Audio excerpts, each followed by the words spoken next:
What's going on, guys? It's your boy Vega, and today we're going to be talking about the Nike V5 RNR, a sneaker that was created, in my opinion, just to rival the Asics Gel 1130, but I feel that they might also be a little bit too late on that, but I'll talk about that later on in the video. As I do on all my sneaker reviews, I'll go ahead and talk about sizing, I'll give you a nice detailed look of the sneakers, and last but not least, I'll share my final thoughts, and somewhere there, I'll give you a nice little comparison to the Asics Gel 1130 on foot and all of that good stuff. So with all of that out of the way, let's get right into the video.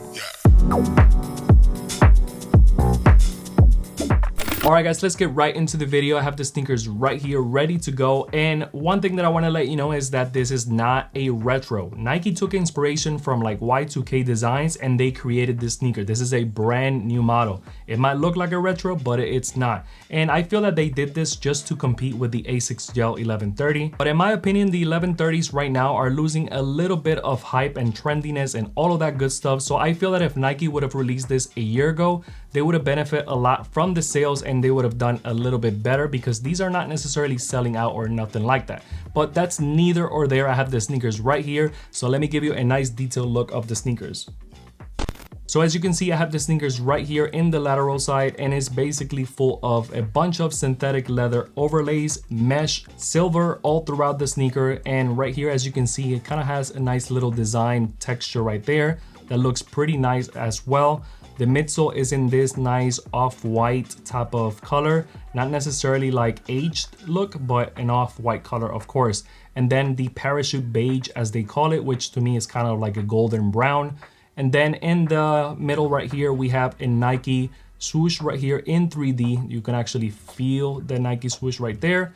Through the mesh, you can see the parachute beige color right there, which is a nice little touch by Nike. In the toe box, we have more synthetic leather, but as you can see right here, it is a little bit too shiny for my taste. I feel that if they would have done a muted silver color, it would have been a little bit better. Either way, we have some mesh right there in the toe box, white laces, and also a nice parachute beige tone right there in the eyelids, and also in the tongue area in the swoosh and in the Nike branding there as well.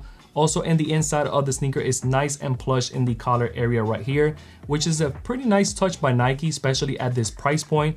And also if you want something that gives you a little bit more support, again, at this price point. In the back of the sneaker, we have a nice little swoosh right there. And in the medial side of the sneaker, looks just like the lateral. And last but not least, let's go ahead and take a look at the bottom sole right here, which we have black. We have the parachute beige color right there, Nike swoosh. And you can tell that this was designed pretty much after a Y2K runner, of course.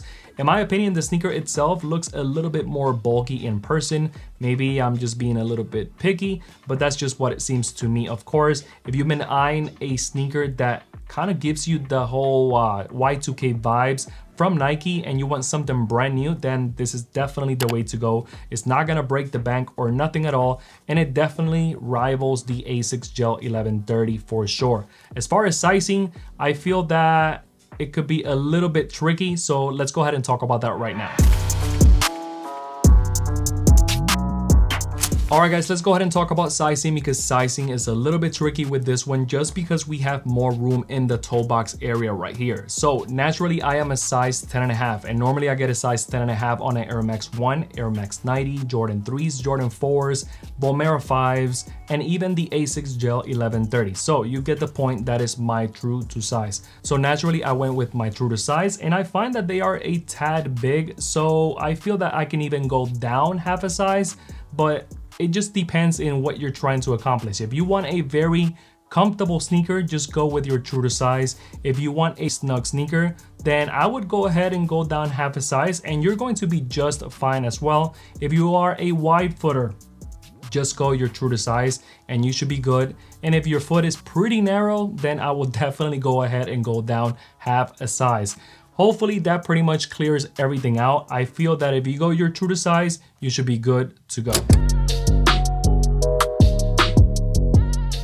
There's definitely a lot of similarities on the sneakers right here, from all of the white mesh going on right there to all of the silver synthetic leather overlays that we have on both sneakers right there, even to the midsole, even though that the Asics has more of a beige type of midsole, and then the Nike has that off-white type of midsole. It's pretty much almost the same vibe as well. Now, which one is more comfortable than the other? I feel that the Asics Gel 1130 has more of that, you know, firm but comfortable type of feel, while the Nike is more plush.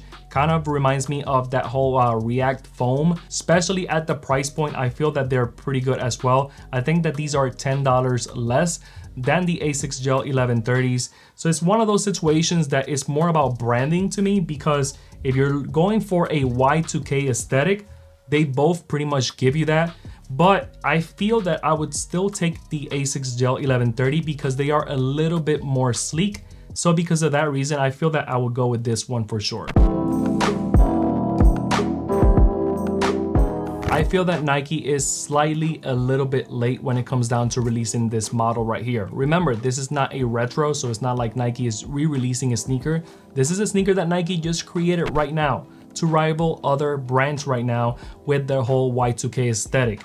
And I feel that Nike specifically created this model right here to rival the Asics Gel 1130. That's just my opinion. This is a good package because it is pretty comfortable. It looks good. It has that retro vibe. This color specifically is pretty clean right now, especially now that we're going into the spring and into the summertime. So it's up to you. If you want a sneaker that is pretty trendy, this is not the move for you. If you don't care about none of that and you're a Nike boy, you're a Nike girl at heart, and you just want a sneaker specifically that screams Y2K, then this might be the move for you. And that's gonna be it for today's video. I hope you enjoyed my sneaker review on the Nike V5's RNR, a pretty unique sneaker to say the least. But either way, if you made it all the way through, you are the real MVP. Go ahead and comment parlay, and if you know, you know what I'm talking about, and that will let me know that you made it all the way through, that you mess with me and that you rock with me pretty heavy as well. Also, if you made it all the way through, go ahead and hit subscribe,